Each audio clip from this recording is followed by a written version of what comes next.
Another day, another vlog. So nga pala si Vern, kilala naman sa akin, pag walang pera, malungkot na. Ayun. So ngayong gabi, samahan nyo ako, mag-search tayo, mag-practice natin yung kanta na, alam niyo yung Downtimes by Shanti na kanta, yung uso ngayon.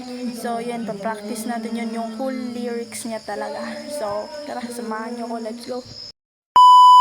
Nakita na natin yung full lyrics niya. So ito yung kakantahin natin. Samahan nyo ako, let's go.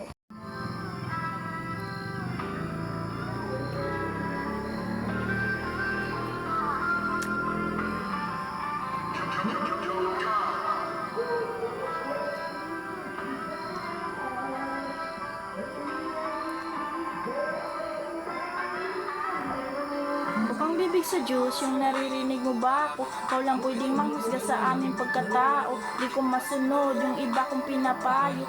Oo, nanood ang sila nung nadapa ko. Sabi niya wala raw akong puso, kinapa ako. Andito pa naman kaso walang pakiramdam mo. Interes na magkalokohan na naman tayo. Pagod na muna ako, pauli ng panggagag. Sana ako nang galing at di ko rin nakalain. Sarap ng entablado ako dadali ng hangin. Sa likod ng mga tao may pasakit na palagi. Di ko pwedeng ipakita sa naniniwala sa akin. Kaya buti na wala akong mahinang ipinanganak. Napatawad mo ko sana sa mali kong nagawa. Mga gabi-gabing wasa ako nang usok kada siya. Hindi na mga dahilan kung ba't ko gagawin lahat. Bukang bibig sa Diyos, yung naririnig mo ba ako? Ikaw lang pwedeng manghusga sa aming pagkatao. Di ko masunod yung iba kong pinapayo.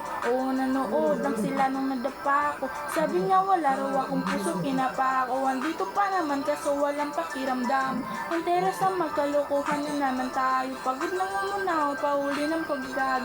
Kaya makikita ko malayo pa sa kalahati. Nung katuparan ko ngayon ko na bumalik sa dati. Madalas sa harapan ng salamin ko masasabi, tibahin mo, di bali, di naman ganito palagi. Kung sakita ka na wala, kaibigan at babae, kung mahal ako kunyari. Madalas sa harapan ng salamin ko masasabi, tibahin mo, di bali, di naman ganito palagi. Kung bukang bibig sa Diyos, yung naririnig mo ba ako? Ikaw lang pwedeng manghusga sa aming pagkatao.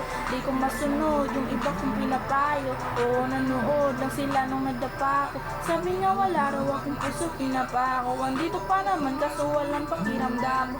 Interes na magkalokohan na naman tayo. Pagod na muna ako, pauli ng panggagago. There is a mistake pa nga, pero pa-practice natin yun until na perfect natin, and gagamit na tayo ng karaoke para yun. Kaya pinapractice natin for a perfect, then until na marunong na tayo or kabisado na natin yung lyrics, we can use karaoke. So yun lang, bye bye.